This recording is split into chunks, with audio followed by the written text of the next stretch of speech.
Hello बच्चों, स्वागत है आप सभी का मेरे चैनल में। तो आज के इस वीडियो में मैं आपके जो भी क्लास 10th में आप जो भी जितने बच्चे बोर्ड की प्रिपरेशन कर रहे हैं, चाहे वो सीबीएसई से हो, चाहे वो एमपी बोर्ड या बिहार बोर्ड, किसी भी बोर्ड से, स्टेट बोर्ड से हो, इंग्लिश मीडियम या हिंदी मीडियम, वो इस वीडियो को कंटिन्यू कर सकते हैं। इस चैनल में जितने भी वीडियो आपको मिलने वाले हैं, ये हमारे एक रैपिड रिवीजन होगा 10th क्लास का। तो क्लास 10th का ये रैपिड रिवीजन का आज से कोर्स स्टार्ट हो रहा है, जिसमें मैंने अभी आपसे सिलेबस में जो है, यहाँ पे सिलेबस आप देख सकते हो। यहाँ पे मैं आपसे अभी सिलेबस डिस्कस करूंगा। सिलेबस डिस्कस करने के बाद में धीरे धीरे क्या क्या चैप्टर्स हम कवर करेंगे, उसके जो भी कॉन्सेप्ट है, बेसिक कॉन्सेप्ट हैं, वो मैं आपको समझाऊंगा। और बेसिक कॉन्सेप्ट के बाद जितने भी क्वेश्चंस बोर्ड के लिए इंपॉर्टेंट है आपके लिए, वो क्वेश्चंस की मैं आपकी प्रैक्टिस करवाऊंगा। और या यकीन मानिए, इतने ही क्वेश्चंस की हम प्रैक्टिस कर लेंगे कि हमारे बोर्ड में अच्छे से अच्छे नंबर आएंगे। जितने बच्चे जो स्कोर करना चाहते हैं, वो जो फुल करना चाहते हैं, उनके फुल मार्क्स भी आएंगे। बस ये कि अपने पास कॉन्फिडेंस रखिए, ओवर कॉन्फिडेंस मत रखिएगा। और चलिए वीडियो को शुरू करते हैं। तो जैसे कि आपको पता है, सभी ने सिलेबस तो अपना अपना देखा होगा, मार्किंग स्कीम जो भी सीबीएसई ने लॉन्च किया है, और जो भी स्टेट बोर्ड हैं उनकी बात कर रहा हूँ। तो यहाँ पे जो भी यूनिट नेम है और यहाँ पे उसके मार्क्स डिस्ट्रीब्यूट है। देखिए, नंबर सिस्टम में ये आपका अकेला 6 नंबर का चैप्टर है, यूनिट है, जिसमें आपको रियल नंबर, ओके, जिसमें आपको रियल नंबर पढ़ना है। और एलजेब्रा एक ऐसा पोर्शन है, एलजेब्रा पोर्शन ऐसा है जो 20 मार्क्स का आ रहा है, जिसमें टोटल 4 चैप्टर है। टोटल 4 चैप्टर में पहला आपको पॉलिनोमियल पढ़ना है, दूसरा आपको pair of linear equation in 2 variable, तीसरा आपको quadratic equation, and number 4 is AP arithmetic progression. ये 4 चैप्टर से आपके 20 मार्क्स के क्वेश्चन आएंगे। कोऑर्डिनेट ज्योमेट्री अकेला 6 मार्क्स का है, तो ये भी ज्यादा अच्छा है।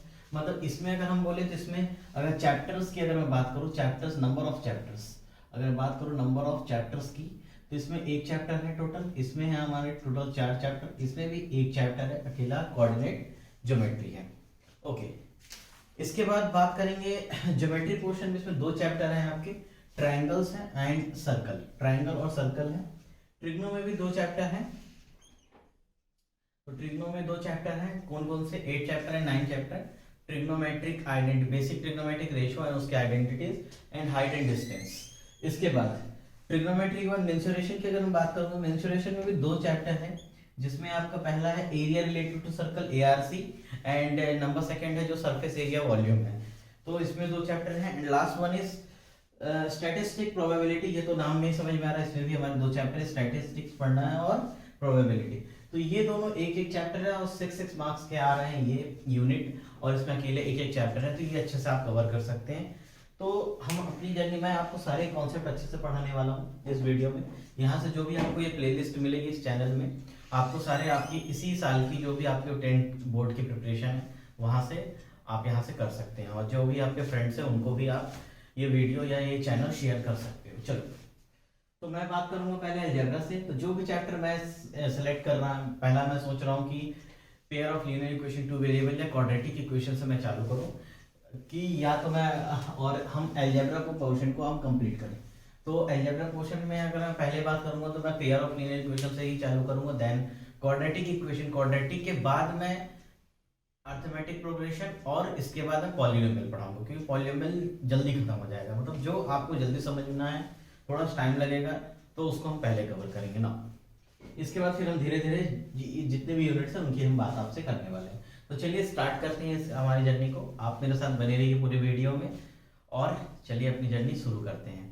तो पहला चैप्टर हम स्टार्ट करते हैं अपना pair of linear equation in 2 variable से।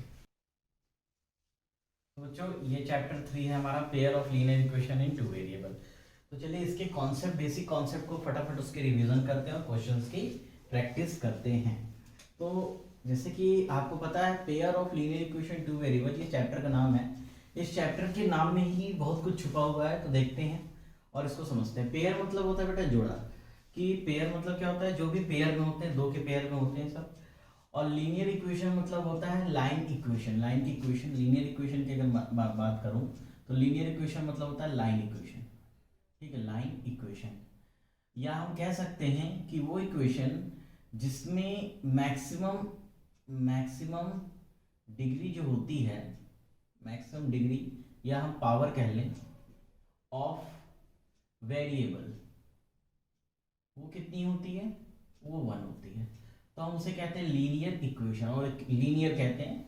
और इक्वेशन मतलब आपका क्या होता है, इक्वेशन मतलब इक्वल होगा, इस साइड भी कोई साइड होगी और इस साइड भी होगी, ये दोनों साइड क्या होगी, इक्वल, तो ये एक इक्वेशन बना देता है ना। टू वेरिएबल का मतलब होता है कि आपको इसमें दो वेरिएबल मिलेंगे, x y, ये भी मिल सकता है, और y z भी मिल सकता है, z x भी मिल सकता है, मतलब any alphabet a b u v, ठीक है, ये भी मिल सकता है आपको। तो इतने टाइप के आपको वेरिएबल मिल सकते हैं। पेयर मतलब ये जोड़े में मिलेगा आपको। ओके, तो इसका मतलब क्या होगा कि अगर हम इसकी जनरल फॉर्म को लिखें, क्या लिखें हम इसके, अगर जनरल फॉर्म, अगर इसके हम जनरल फॉर्म को लिखें तो pair of linear equation in two variable का जो जनरल फॉर्म होता है वो ये होता है। देखिए, एक होती है लाइन वन की इक्वेशन, तो इसका हम जनरल फॉर्म लिखेंगे a1x plus b1y plus c1 equals to 0। और एक तो हमने लिखा, दूसरा पेयर हम लिखेंगे, उसका पेयर का second part a2x plus b2y plus c2 equals to 0। तो ये जो है आपकी, ये दो पेयर में रहते हैं ये इक्वेशन, इसी को हम बोलते हैं pair of linear equation in two variable. देखिए यहाँ पे पेयर में आपको दिख रहा है, यहाँ पे दो वेरिएबल एक्स वाई दिख रहा है, ये जो है a1 b1 c1, ये एनी रियल नंबर है, जहां पे आपका ये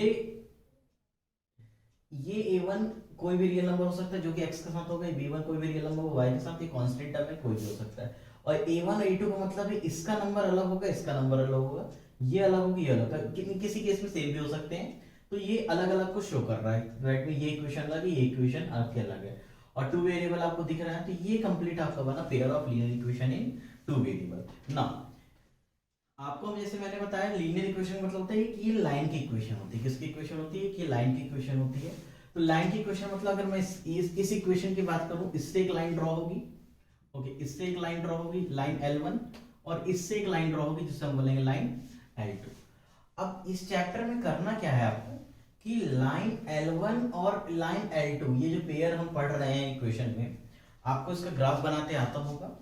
आपने सीखा भी होगा ना कि x की कोई वैल्यू पुट करोगे तो y की कोई वैल्यू आएगी, x की अगेन कोई वैल्यू पुट करोगे y की कोई वैल्यू आएगी, फिर हम उसको ग्राफ में प्लॉट कर देते हैं x, y बनाकर, और एक लाइन की इक्वेशन बन जाती है। तो इन दोनों को आप एक ही ग्राफ में जब बनाएंगे तो आपको कोई ना कोई रिलेशन मिलेगा इन दोनों लाइंस के बीच में।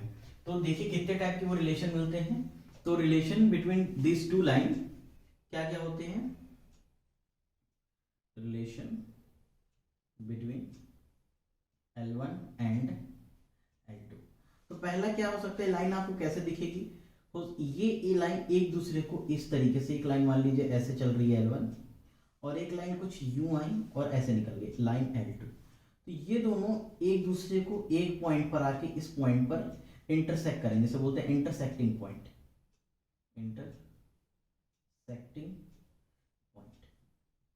Intersecting point. ये एक दूसरे को आप क्या करेंगे, एक दूसरे को इंटरसेक्टिंग करेंगी, और ये दोनों की देखिए, इन दोनों के बीच में गैप यहाँ ज्यादा है, यहाँ धीरे से कम, फिर कम, फिर कम, और कम, और कम, धीरे धीरे कम, और एक पॉइंट में आके एक दूसरे को क्रॉस कर रही है, फिर गैप बढ़ते जा रहा है। तो ये गैप वेरी कर रहा है, ठीक है, तो इसलिए ये नॉन पैरेलल हुआ। कैसा हुआ, ये नॉन पैरेलल लाइन है, नॉन पैरेलल लाइन, और नॉन पैरेलल लाइन ही एक दूसरे को क्या करती हैं, इंटरसेक्ट करती हैं। हम इसे इंटरसेक्टिंग लाइन भी कहेंगे, इंटरसेक्टिंग। ओके, तो इनका पहला रिलेशन, इनके बीच में देख सकते हैं, इन दोनों के बीच में एक कॉमन पॉइंट है, और जब ये इंटरसेक्ट करेगा तो इनके बीच में एक कॉमन पॉइंट आपको मिलेगा।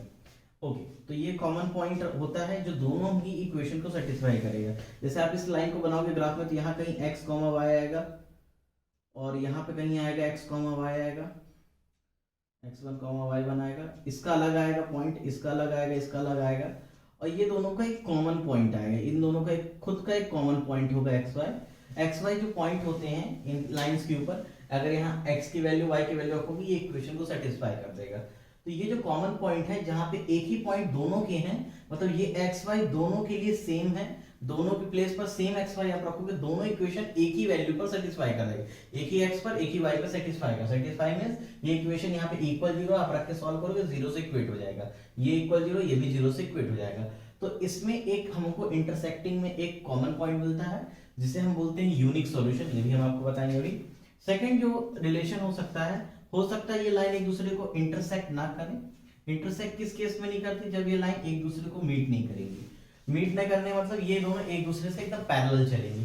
पैरेलल का मतलब क्या है बेटा? इनके बीच में जो गैप है ना, वो गैप बिल्कुल सेम रहेगा। तो हम लिख सकते हैं line L1 is parallel to line L2। ये पैरेलल का सिंबल होता है। Line L1 is parallel to L2 और there are no common points. इनके पास कोई कॉमन पॉइंट्स नहीं है। There have no common points और यहाँ पे ओनली वन कॉमन पॉइंट था। जो तीसरा केस हो सकता है इन तीनों दोनों के बीच में, हो सकता है कि लाइन L1 और लाइन L2 एक ही रास्ते पे चल रही हो। लाइन ये L1 हो गया, ये लाइन L2, ये एक ही पाथ पर हो दोनों। तो ये एक ही पाथ पर होने का मतलब हो सकता है जितने इस लाइन L1 के पॉइंट्स होंगे वही लाइन L2 के होंगे। देखिए जितने लाइन L1 के पॉइंट होंगे वही लाइन L2 के होंगे और इसमें सारे XY पॉइंट पर, XY पॉइंट मतलब जो भी आपको पॉइंट्स X और कॉमा Y मिलेगा, जो लाइन L1 को सेटिस्फाई करेगा वो लाइन L2 को भी करेगा। दैट मींस जो लाइन लीनियर इक्वेशन 1 को सेटिस्फाई करेगा वही लीनियर इक्वेशन सेकंड पेयर को भी सेटिस्फाई, पेयर का सेकंड पार्ट को भी सेटिस्फाई करेगा। तो ये चीजें थी इसका बेसिक, जो कि इंट्रोडक्शन है pair of linear equation two variable का। इसमें आपको ग्राफिकल रिप्रेजेंटेशन पढ़ना रहेगा कि हम ग्राफिकल रिप्रेजेंटेशन कैसे करेंगे। तो आपको मैं 3 केस बताऊंगा। देखिए 3 रिलेशन है, एक आपके इंटरसेक्टिंग, पैरेलल और इस केस को हम बोलते हैं कोइंसिडेंट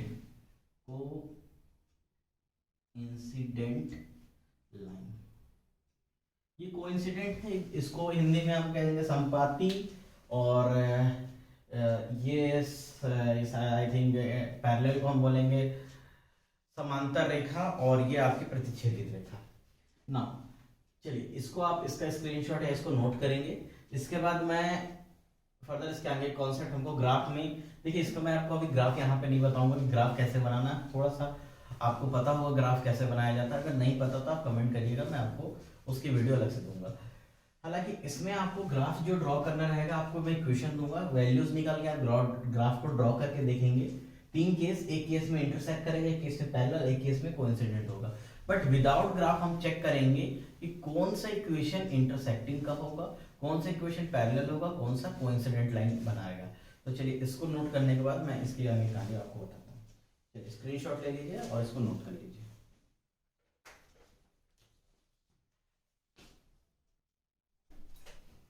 तो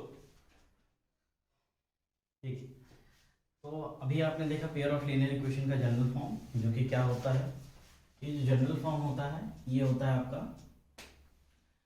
लाइन जो 1 का हम इक्वेशन लिखेंगे वो है आपका a1x plus b1y plus c1 equals to 0। थोड़ा सा लाइट मार्कर है। लाइन L2 का हो जाएगा आपका a2x plus b2y plus c2 equals to 0। और इन्हीं इक्वेशन को जो आप मिलेगा आप उसका ग्राफ प्लॉट करोगे। तो कभी आपको ग्राफ, पहला केस ये जो है, फर्स्ट आपको कैसा मिलेगा? फर्स्ट आपको हो सकता है इंटरसेक्टिंग मिल जाए, सेकंड में आपको हो सकता है पैरेलल मिल जाए, थर्ड में ये है हमारा जो ये कोइंसिडेंस है। देखिए L1 L2 एक ही के ऊपर है। ये L1 का ग्राफ है, ये वाला नीचे वाला L2 का, ये L1 का, ये L2 का ग्राफ प्लॉट करोगे समझ में आ जाएगा। तो देखिए इसको यहाँ पे एक इंटरसेक्टिंग है, ठीक है। तो इंटरसेक्टिंग है, देखिए इसका एक ही पॉइंट है जिस पॉइंट पर ये एक दूसरे को इंटरसेक्ट कर रहे हैं, इसमें x, y आएगा। इसमें एक दूसरे को कहीं इंटरसेक्ट नहीं कर रहे हैं और इसमें हर एक पॉइंट पर इंटरसेक्ट कर रहे हैं, मतलब हर एक पॉइंट एक दूसरे के ऊपर लाइन चल रही है। जो L1 का सॉल्यूशन होगा वही L2 का होगा। तो आप खुद समझिए कि इसका एक खुद का एक कॉमन पॉइंट है और इसके अलावा कोई नहीं है। तो इसमें होता है एक यूनिक सॉल्यूशन, ठीक है, जिसमें L1 L2 क्या होती है, इंटरसेक्ट करती हैं, उसका होता है एक यूनिक सॉल्यूशन। यूनिक मतलब उन दोनों में ही x y की वैल्यू ये वाली पुट करोगे सॉल्व हो जाएगा। यानी कि आप कुछ भी रख रहे हो, इसके लिए तो इनफाइनाइट मैनी सॉल्यूशन खुद ब खुद पे, और ये भी अपने आप में एक इनफाइनाइट मैनी सॉल्यूशन। बट दोनों में कॉमन क्या है? कॉमन एक ही चीज है, दैट मींस एक ही सॉल्यूशन होगा, ओनली वन सॉल्यूशन। इसमें देखिए कोई कॉमन पॉइंट्स नहीं है तो इसमें नो सॉल्यूशन होगा। इसमें बहुत सारे कॉमन पॉइंट है, सो इनफाइनाइट मैनी सॉल्यूशन। ये तो हम ग्राफ देख के हम अपने अब बता देंगे कि सर ग्राफ अगर आप बना रहे हैं तो ग्राफ में हमको इंटरसेक्टिंग ग्राफ मिल रहा है, मतलब एक कॉमन जहां पे इंटरसेक्ट करेगा उसके एक्स एक्सिस से देख लीजिएगा पॉइंट, और वाई एक्सिस से जो भी पॉइंट होगा वो आपका कॉमन सॉल्यूशन होगा, कॉमन पॉइंट होगा। इसमें तो आप बता ही देंगे और इसमें तो बहुत सारे हैं। बट विदाउट ग्राफ प्लॉट किए हम कैसे बताएंगे? तो देखिए पहला केस जो होता है, आपको क्या करना है, इनके कोफिशिएंट के रेशियो को देखना है। तो इनके कोफिशिएंट के रेशियो को जब आप देखेंगे तो जैसे कि मैंने देखा a1/a2 अगर does not is equals to b1/b2 आ जाए तो c1/c2 को आपको चेक नहीं करना है। पहली केस में अगर ये दोनों इक्वल नहीं है तो तीसरी केस में आपको नहीं जाना है। पहले में x के कोफिशिएंट का रेशियो एंड y के कोफिशिएंट का रेशियो अगर एक दूसरे से इक्वल नहीं है, दैट मीन्स ये यूनिक सॉल्यूशन बनाएगा। दैट मीन्स लाइन कैसी होगी, इंटरसेक्टिंग होगी, इंटरसेक्टिंग लाइन बनेगी, इंटरसेक्टिंग लाइन होगी। और इंटरसेक्टिंग लाइन होगी तो only one common point, only one common point होगा। और वन कॉमन पॉइंट होगा तो आप बताइए एक यूनिक सॉल्यूशन होगा। इसका अगर सॉल्यूशन की बात करूं मैं, अगर solution unique solution, unique solution, इसका एक क्या होगा, ये यूनिक सॉल्यूशन होगा। ओके, इसके बाद इसकी अगर मैं बात करूं तो a1/a2 देखेंगे तो ये इक्वल मिलेगा आपको b1/b2। और जब सी इसके बाद जब a1 x का रेशो y के रेशो के इक्वल आएगा तो हम कांस्टेंट में जाएंगे और चेक करेंगे c1/c2। अगर ये इक्वल नहीं आएगा तो इस केस में लाइन कैसी बनेगी, पैरेलल बनेगी, पैरेलल लाइन बनेगी। और पैरेलल लाइन के बीच में no common point, no common points, no common point, so therefore no solution. क्या लिख देंगे, उस इक्वेशन का कोई सॉल्यूशन नहीं है। बात समझ में आया, इस इक्वेशन का कोई सॉल्यूशन नहीं है। नाउ इस केस में आएंगे, तीसरे केस में, इस केस में आपका a1/a2 इक्वल होगा b1/b2 के और ये भी इक्वल हो जाएगा c1/c2 के। जब आपस में तीनों इक्वल हो जाएंगे तो आप समझ जाइएगा कि इसके बीच में कैसी लाइन बनेगी। लाइन तो पहले बनेगी coincident line, coincident line, coincident line बनेगी। कोइंसिडेंट लाइन जो भी बनेगी उसके इनफाइनाइट मैनी कॉमन पॉइंट्स होते हैं। इनफाइनाइट, ये इनफाइनाइट का सिंबल है तो इसके होंगे infinite many solution, infinite many solution. ठीक है, इसको क्लिक कैसे करना है, तो बेटा ग्राफ बनाए बिना होगा नहीं। ठीक है, आप पहले ग्राफ की प्रैक्टिस करोगे आपको समझ में आ जाएगा। अब ग्राफ हर बार तो आप ग्राफ नहीं बनाओगे ना कि हर बार ग्राफ बनाओगे, तो आपको उसके क्या देखना है, x का रेशियो। अभी मैं आपको कुछ क्वेश्चन करके दिखाऊंगा। a1/a2 देखेंगे, b1/b2 अगर डज नॉट इक्वल है दैट मीन इंटरसेक्टिंग, एक यूनिक सॉल्यूशन होगा। अगर a1/a2 b1/b2 के इक्वल है तो हम c1/c2 चेक करेंगे। अगर ये डज नॉट इक्वल्स टू आ रहा है that means parallel line, no solution. अगर तीनों ही आपस में इक्वल आते हैं दैट मींस कोइंसिडेंट लाइन और इनफाइनाइट मैनी सॉल्यूशन। अब एक वर्ड आता है कंसिस्टेंट और इनकंसिस्टेंट। कंसिस्टेंट मतलब क्या होता है, सिंपल से अगर बाद में बात करूं, कंसिस्टेंट मतलब दो लाइन के बीच में क्या कुछ कॉमन रिलेशन है। एक भी अगर रिलेशन होगा दैट मींस वो कंसिस्टेंट है। अगर दोनों के बीच में कोई रिलेशन नहीं है, दोनों लाइन के बीच में मतलब कोई कॉमन पॉइंट नहीं है, दैट मींस वो इनकंसिस्टेंट है। कंसिस्टेंट मतलब दो लाइन के बीच में मिनिमम एक कॉमन पॉइंट तो होना चाहिए, मैक्सिमम इनफाइनाइट हो सकता है, दैट मींस वो कंसिस्टेंट है। और इनकंसिस्टेंट में नो कॉमन पॉइंट्स। तो आपको ये समझ में आ रहा है कि जो लाइन पैरेलल होगी जिसका नो सॉल्यूशन होगा वो इनकंसिस्टेंट होगी, इनकंसिस्टेंट।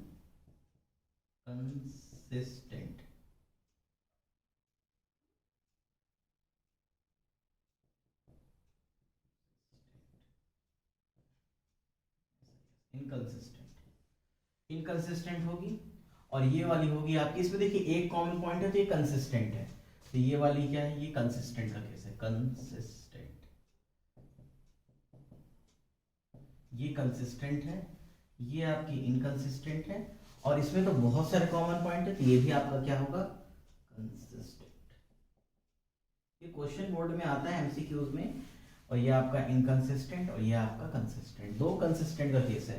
तो आपसे पूछ लेगा कि the pair of linear equation two variable a1/a2 a1x b1y plus c1 equals to 0 and a2x plus b2y plus c2 equals to 0 are consistent.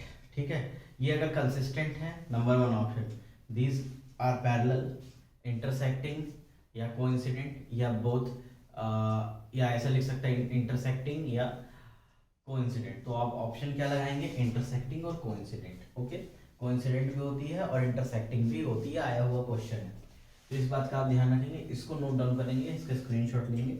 इसके बाद हम क्वेश्चंस की तरफ मूव करते हैं।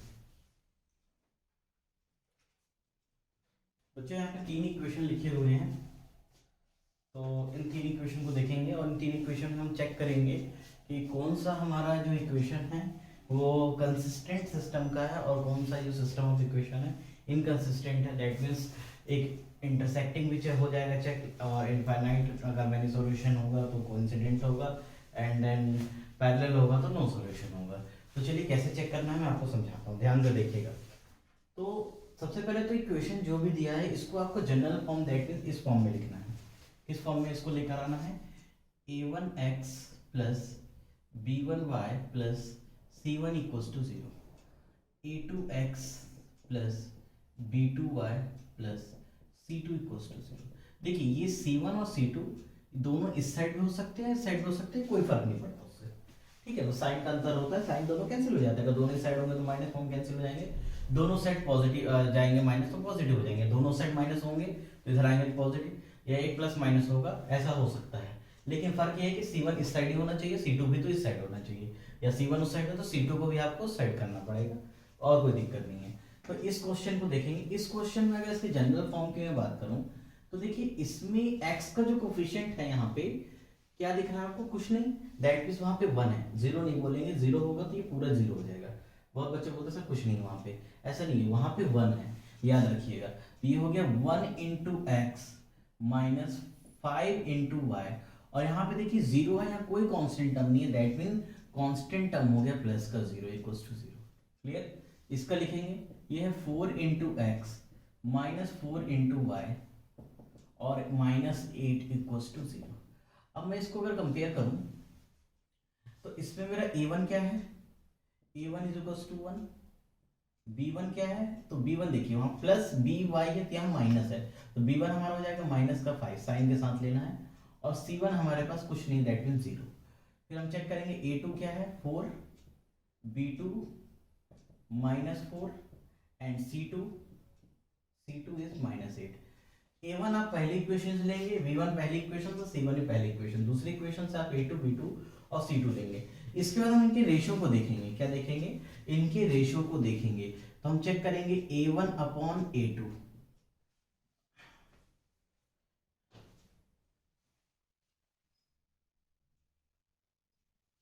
देखिए तो हम क्या चेक करेंगे, इसका रेशियो चेक करेंगे। मैं यहाँ देख लेता हूँ, a1 अपॉन a2 आपको चेक करना है, a1 upon a2 that means 1 upon 4, ठीक है, कैंसिल हो तो करिए, अदरवाइज ऐसे रहने दीजिए। b1 अपॉन b2 चेक करेंगे तो ये होगा आपको माइनस का 5 अपॉन माइनस का 4, माइनस से माइनस कैंसिल, दैट मीन्स 5/4।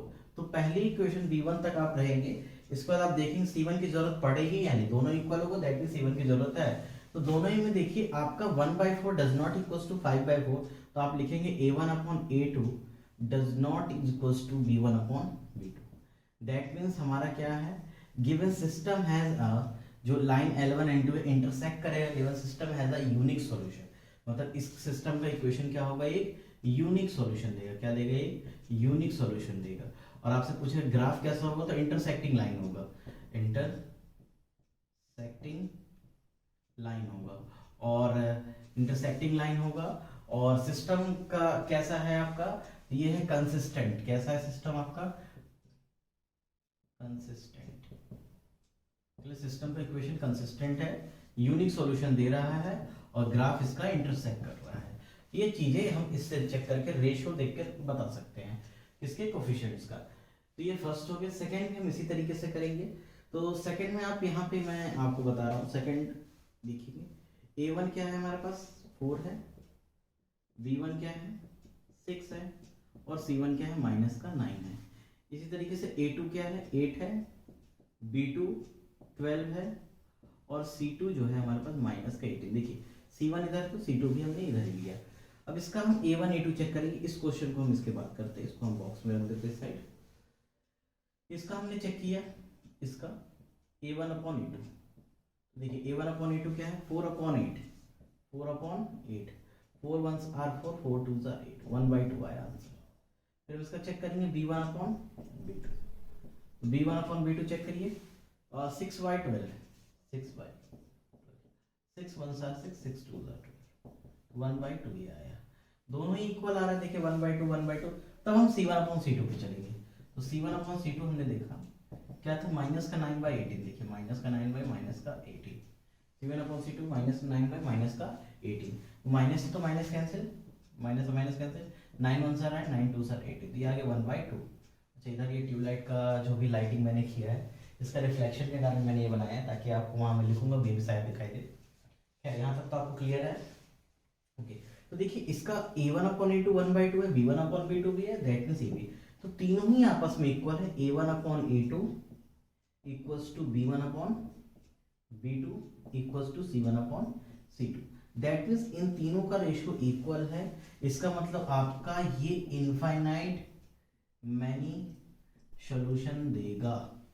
और लाइन कैसी होगी, कोइंसिडेंट होगी, लाइन कोइंसिडेंट होगी। और दूसरा कंसिस्टेंट है नहीं है, बिल्कुल कंसिस्टेंट है, कंसिस्टेंट है, बिल्कुल कंसिस्टेंट है, बिकॉज इसके बीच में भी सॉल्यूशन हमको मिल रहा है, एक से ज़्यादा मिल रहा है। तो ये दोनों तो भाई एक आ गया इंटरसेक्टिंग का, इसका ग्राफ ऐसा बनेगा। और इसकी ग्राफ की बात करो तो ये तो भाई एक दूसरे के ऊपर बनेगा इस तरीके से। और अब इसकी बात करते हैं, तो इसमें आप देख सकते हैं, इसका मैं अगर डायरेक्ट आपको बताऊं, आई थिंक आपको ये सब चीज़ समझ में आ गई होगी। तो देखिए इसका अगर A1/A2 हम डायरेक्ट चेक करें, ये आएगा 2/4, दैट मीन्स 2 1 2 2 2 4, दैट मीन्स 1/2। इसके बाद हम B1/B2 चेक करें तो 4/8 है, देखिए 4 और यहाँ 8 है, 4 1 4 2 8, तो ये भी 1/2 है। बट C1/C2 अगर चेक करेंगे आप, C1/C2 माइनस का 4 माइनस का 12 है, माइनस से माइनस कैसे, 4 1 4 4 3 12, 1/3 है। तो इसमें क्या है आपका, इसमें A1/A2 इक्वल है B1/B2 के, और ये इक्वल नहीं है C1/C2 के। तो इस केस में क्या होता है, लाइन कैसी होती है, इसमें नो सॉल्यूशन होता है, नो सॉल्यूशन होता है। लाइन कैसी होती है, पैरेलल लाइन होती है, पैरेलल लाइन होती है।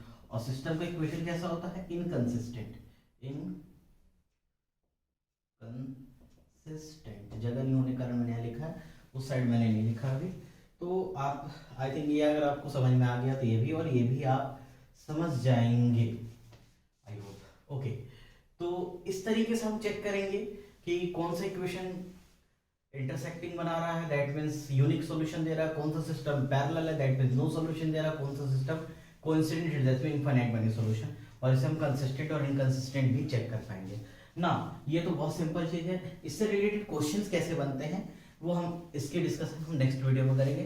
तो मिलते हैं नेक्स्ट वीडियो में, तब तक के लिए आप इसका स्क्रीनशॉट ले लीजिए। Okay bye.